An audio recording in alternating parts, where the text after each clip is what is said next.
Well, Mark, 3 points on the road, so what's your assessment after this afternoon's victory? Just an incredibly tough game, quite brutal at times. I don't mean in terms of the level. We just had to defend cross after cross, free kick after free kick, set piece after set piece. I think they had 45 throw-ins in the game, which is a huge amount. 117 final tour entries because it's coming in constantly. So huge credit to the lads. They really stood up to it. They showed a really mature. They showed a really mature performance today with a lot of young players in there. You know, missing so many players, square pegs and round holes. I'm just so pleased for the lads because I really feel they deserve it. We spoke before the game. You know, I think I seen a thing from Opta on Thursday, and one of the guys asked me, and then somebody sent it to me. You know, it was saying we should be 10th in the league, but guess what? We're not. So it was nice that the boys got what they deserved today. I don't feel we had the rub of the greeners and we got lucky. We 100% deserved the win. Just made it a little bit difficult for ourselves. As you mentioned, it was a game very much of two halves, but starting with our first half, George Cox put us in front. Will Wright doubles our lead shortly after, and we showed our real attacking threat. Yeah, I was really pleased with this goal scorers today, because when I look at our team, we've got players who can score goals. We've got the ability to score goals. Sometimes you play in a team and you think, yeah, I think we're always going to be organised. I think we're always hard to beat, although at times today that was tough. It's when you're not creating chances or you're not creating moments in the game, and I feel we do that. And I was chatting with Marcus the other day, and I was saying, we've got wing backs who can score goals. Your wing backs have to score goals. Your defenders have to score. It can't always be a struggle. We know we've got midfielders. So I was really pleased because I think Joel's got goals in him, but I really think George has got goals in him. So it was good to see that the individuals who scored today. That was really pleased as a head coach, because we need them to chip in. You spoke about it there, but both of your fullbacks obviously heavily involved in your goals today. Does that really show that threat that you have from fullback? Yes, and they're both quite different, because Coxey's somebody who can create a lot of moments in the game with his technical ability, but he's come so close several times already in games. He's had really close moments where he could have got on the score sheet. Joel obviously scored on Tuesday, scored again today. I always find with Joel, he gets into areas where you think, if I was an opposition head coach, I'd be worried about Joel, because he puts himself. Coxey will always cross from outside, which is fine because you can defend it. But once people start coming in the box, it's like, Jesus, don't touch him, and now you're in difficult moments. So pleased for him, good finish, great kid, trains properly, put himself in a position that when called upon, he can do himself and his family proud, and I'm really pleased for him. Well, let's talk about the opposite half, the second half, looking more closely at that. We did come out strong with Joel McGregor's effort, putting us 3 in front, but your side really had to show a lot of resilience to see out that victory. Yeah, look, we put ourselves in a difficult... We were 3 up, actually, and we should have had at least another goal, which completely kills the game. The first goal we conceded, I promised myself I'd be really calm on the side today. I think I'm a passionate guy, and I think since I've come to the club, I've been more animated than I am, although I'm an animated coach. And I promised myself today that I was going to enjoy the game no matter what happened, because I love football and I do enjoy the games. But when I see what we do that causes their second goal, there's a ball just out. Please just clip it down the line. They can't run at the back. Their full-backs are too high. All the space is down the side. And we decide not to do that. And within a minute, because there's a throw in, there's a corner, whatever, ball's in the back of that. And it's just frustrating as a coach that you can see it coming, you can smell it. So that frustrates, because it just gives them hope. The game's over, it's dead and buried. We're not going to concede goals. I didn't think we'd concede any goals. So we put ourselves in a difficult situation, and it just gives the crowd a chance. It just gets them off their feet. They've gone from being vociferous, being negative, they were booing, they got booed off, and it just gives them hope. And then when the second goal goes in, I'd like to say, it's coming. It was coming all game in terms of the aerial bombardment, but trust me, everything's coming now. You talk about that hope that we gave Cheltenham in that second half. Does that really then show you a lot about the character of the players that you've got here in your side? Yeah, 100%. So the negative is we don't want them to see in a position where they have to do it. The positive is that they answered every question. I hear this a lot, but I'm just so proud of them, because we took a lot of flack last week after the Harrogate game, and I get it and I understand it. So there's absolutely no complaints. But to show the character to go and beat a really good League One side in Bristol Rovers, who put a really strong side out, to beat them 4-0 and then come away from home, absolutely fantastic. I mean, if you look at the last run of games, we have Cheltenham away, Bristol Rovers at home, which is tough.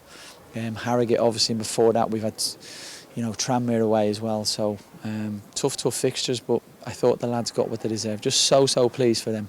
I know in pre-match you were asked about our particular record at this stadium and facing Cheltenham. Obviously it's a local derby as such that fans do really get themselves up for, but it's a win and we've never won here before. It must feel great for the fans as well. Yeah, I'm really pleased because I got asked on tours in.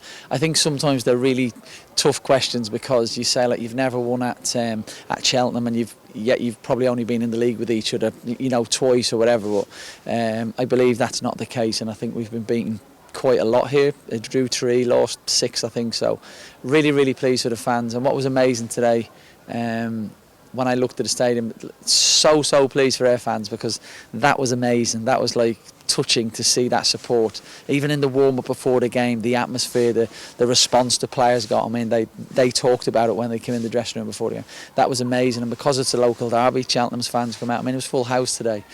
Although it's not a big ground, it was like playing in front of a huge crowd. Thoroughly enjoyable, and huge credit to both sets of fans. But so pleased that our fans are going home with 3 points, and it makes a difference at everybody's weekend. Notably, Grant Hall and Jack Bycroft missing from the side today. So what can you tell us about their absence? Yeah, look, we've just been, through nobody's fault, we've been absolutely decimated with injuries. Harry's had a 3-match ban, and then he's been really ill, Harry, so we've missed Harry.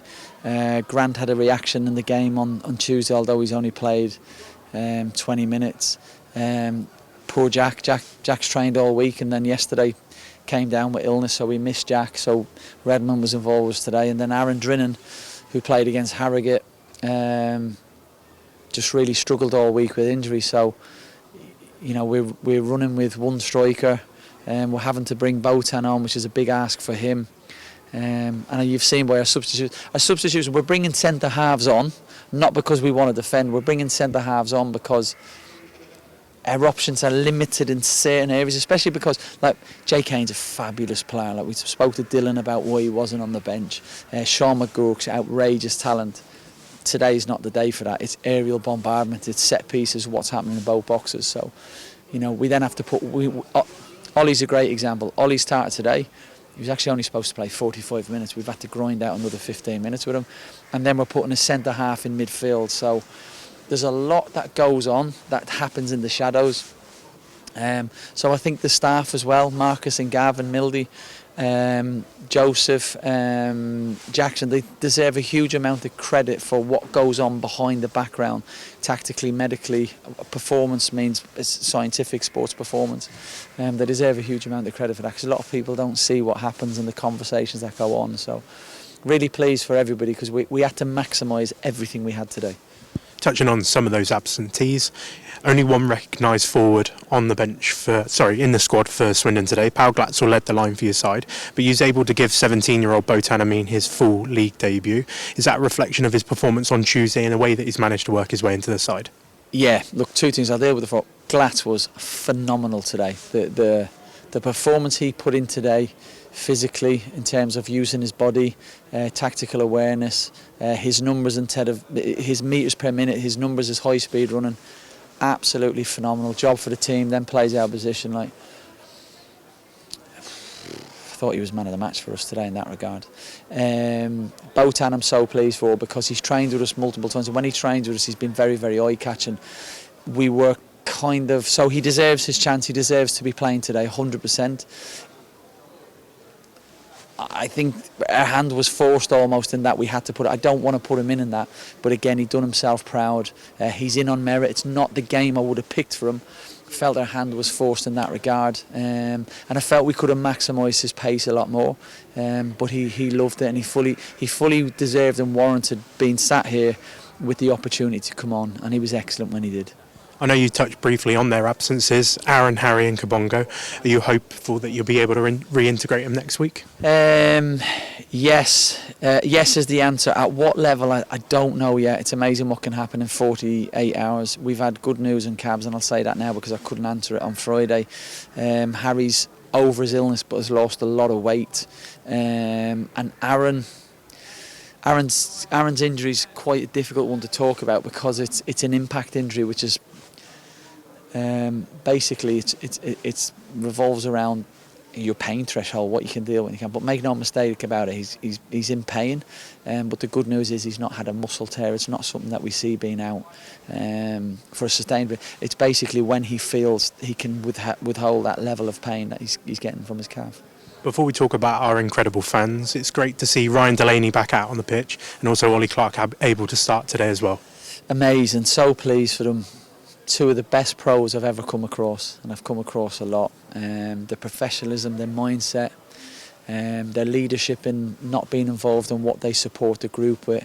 You know, a lot of people won't like Ollie. Ollie came to the Port Vale game, sat on the bench, was part of the. I didn't even know he was coming, to be honest. He just rocked into the dressing room. And I really feel for Ryan. I think he deserves a special mention because he's come to the club, he doesn't know anybody, and he's been heavily isolated because he hasn't had a chance to get to know the lads and stuff like that. So supportive, so really, really pleased for them.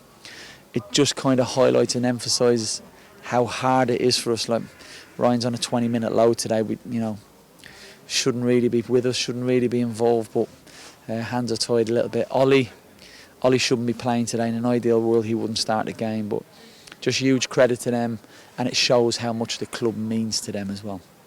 Let's talk about our incredible fans. I know there was a moment at the end of the game where we were celebrated and clapped off the pitch and really felt together with the players and the fans, but you spoke so much in pre-match about how great it was to be bringing 1,500 fans to the game, and it must feel great to give them a win as well. Phenomenal, and I can say this, it's easy to come out and say, fans are amazing, they travel in the droves and that, but it's just been evidenced time and time again to me. I think it was a special moment for the players. It's a special moment that I'll never forget because it felt like there was 50,000 of them with the noise. And when you come to a small ground and it's full, we'd 1,500 today. It was just phenomenal. And as much as I'm a balanced person and I've been around the game a long time, my wife texted me after the game, and I actually sent her a text. I said, I feel really emotional. Like, it was a really touching moment. It really touched the heart of everybody. Not me, on behalf of myself and all the players and all the staff, an amazing, huge thank you to all of them. That was something I'll never forget, and I know the players will never forget. And it shows you how quickly football can change, But I'm just so pleased they got 3 points for their team today.